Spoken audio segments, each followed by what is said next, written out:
Good morning champion is professor Aswin from government college of technology. நம்ம கூட ஒரு technical champion இருக்காங்க நிவேதா வந்து இன்ஜினியர் மெக்கானிக்ஸ் ரெண்டு இம்பார்ட்டன்ட் கான்செப்ட் நம்ம எக்ஸ்பிளைன் வந்திருக்காங்க. என்ன first concept? So first question na the tendency of rotation of the body along any axis is called option A moment of inertia, option B moment of couple, option C torque, option D force. So about an axis அப்படின்னா along any axis அப்படின்னா இப்போ நம்ம கையை முறுக்குறது ஞாபகம் வச்சுங்க. So கை இப்படி இருக்கு. About an axis நம்ம இது பண்ணும்போது அலாங் எனி ஆக்சிஸ் அந்த அச்சை பொறுத்து நம்ம ரொட்டேட் பண்ணும்போது அதான் டார்க். டார்க்னா என்ன அப்படின்னா tendency of rotation of body along any ஆக்சிஸை பொறுத்து நம்ம ரொட்டேட் பண்ணுறது தான் டார்க் அப்படின்னு தெரிஞ்சுக்கலாம். ஸோ டார்க்னா நம்ம புரிஞ்சுக்கிட்டோம் கையை முறுக்கு விசை அப்படின்னு பேர். டார்க்கு தமிழ்ல முறுக்கு விசைன்னு பேர். கையை முறுக்கு ஞாபகம் முறுக்கும் போது ஆக்ஸை பொறுத்து முறுக்கணும் அப்படின்னு ஞாபகம். ரெண்டாவது கொஸ்டின் நம்ம பார்க்க போறோம். ரெண்டாவது கொஸ்டின் என்ன கேட்டிருக்காங்க? So second question na the impulse gives a measure of the product of option A force and velocity, option B force and acceleration, option C force and displacement, option D force and time. எப்பவுமே நம்ம நான் சொல்லுவோம் அடிக்கடி என்ன சொல்லுவோம்னா சிவனும் சத்தியம் சேர்ந்தா மாசுடா. ஏன் மாசுன்ற சத்தமா சவுண்ட் இருக்கு? சிவனும் சத்தியம் சேர்ந்தா மாசுடா அப்படி சொல்லுவோம். அதுதான் நம்ம பாட்டு. அந்த பாட்டை வந்து கம்ப்ளீட் பண்ணி 100 வரி எழுதிட்டீங்கன்னா நீங்க பக்கா இன்ஜினியர் ஆயிடுவீங்க. மாசு ஆக்ஷன் சேர்ந்தா ஃபோர்ஸ்டா சொல்லுவோம். சிவனும் சத்தியம் சேர்ந்தா மாசுடா மாதிரி மாஸ் ஆக்சிஸ் சேர்ந்தா ஃபோர்ஸ் தானும். மாஸ் வெலாசிட்டி சேர்ந்தா மொமெண்டம் தான் சொல்லுவோம். சரியா? அது போல வந்து இங்க ஃபோர்ஸ் அண்ட் டிஸ்பிளேஸ்மென்ட் சொல்றான். ஃபோர்ஸ் அண்ட் டிஸ்பிளேஸ்மென்ட் சேர்ந்தா வர்க்குடா. ஃபோர்ஸ் அண்ட் ஆக்சிஸ் எங்க சேர்ந்து கிடையாது. ஃபோர்ஸ் வெலாசிட்டி சேர்ந்தா பவர்டா. ஃபோர்ஸ் அண்ட் டைம் சேர்ந்தா இம்பல்ஸ்ரா அப்படின்றது தெரிஞ்சுக்கலாம்.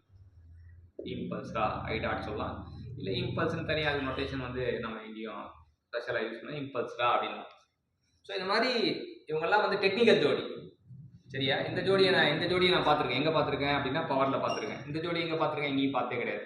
இவனை எங்கேயும் பார்த்துருக்கேன். இந்த ஜோடி எங்கே பார்த்துருக்கேன்? ஒர்க்கில் பார்த்துருக்கேன். இந்த ஜோடி எங்கே பார்த்து இவன் தான் இம்பல்ஸ். ஸோ இந்த கொஸ்டினுக்கு ஆன்சர் வந்து it is a force and time. Force and time சேர்ந்தா இம்பல்ஸ்டா அப்படின்னு. சிவனு சக்தி சேர்ந்தா மாசுடா மாதிரி. ஃபோர்ஸ் அண்ட் டைம் சேர்ந்தா இம்பல்ஸ்டா. அப்போ அவனோட புரிதல் இன்னும் கொஞ்சம் ஆழமா புரியணும் அப்படின்னா நம்ம என்ன தெரிஞ்சுக்கணும்? யூனிட் என்னது? Newton into second. Newton second அப்படின்றதுக்கு நியூட்டன் இன்டு செகண்ட். யோசிக்கிற நேரம் எடுத்துக்கணும். Newton second. சரியா? ஸோ டைமென்ஷன் வந்து இவனுக்கு ml t பவர் -2 வரும் இன்டு t போட்டா ml t பவர் -1. எப்பவுமே ஒருத்தனை ஆழமா புரிஞ்சுக்கணும் அப்படின்னா என்ன தெரிஞ்சுக்கணும்? ஒரு வேரியபிள் ஆழமா புரிஞ்சுக்கணும்னா ஃபர்ஸ்ட் அவனோட ஃபார்முலா தெரிஞ்சுக்கணும். ஃபோர்ஸ் அண்ட் டைம் சேர்ந்தா இம்பல்ஸ் தெரிஞ்சுக்கணும். ரெண்டாவது யூனிட் தெரிஞ்சுக்கணும். மூணாவது டைமென்ஷன். இதான் ஒரு விஷயத்தை 3 டைமென்ஷனலா புரிஞ்சுக்கிறது. எந்த ஒரு விஷயத்தையும் 3 டைமென்ஷன்ல புரிஞ்சுக்கிட்டோம்னா தப்பே பண்ண மாட்டோம். நான் ஃபோர்ஸ் அண்ட் டைம் மட்டும் இம்பல்ஸ் அப்படின்னா சில எனக்கு தப்பு நடக்கலாம். நியூட்டன் செகண்ட் யூனிட் தெரிஞ்சா கொஞ்சம் ஆழமா புரியும். ml t பவர் -1 அப்படின்னா ஓகே. மூணுமே புரிஞ்சதுன்னா நமக்கு வந்து சூப்பரான விஷயம்.